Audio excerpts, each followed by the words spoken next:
на насилието врз нив. Ова е накратко заклучок до кој дојде Коалицијата за правата на најмладите.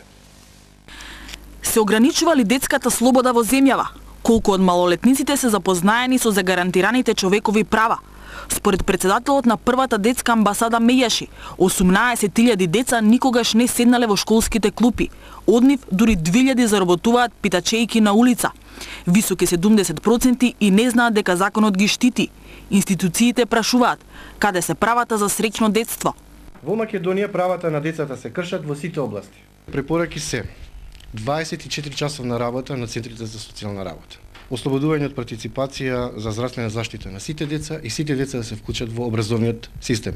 На Комитетот за детските права во Женева треба да им се соопшти реалната состојба во земјава, но според Хелсиншкиот комитет, владата во својот последен извештај само наведува кои се идните чекори за превенција, но не ја согледала објективната состојба.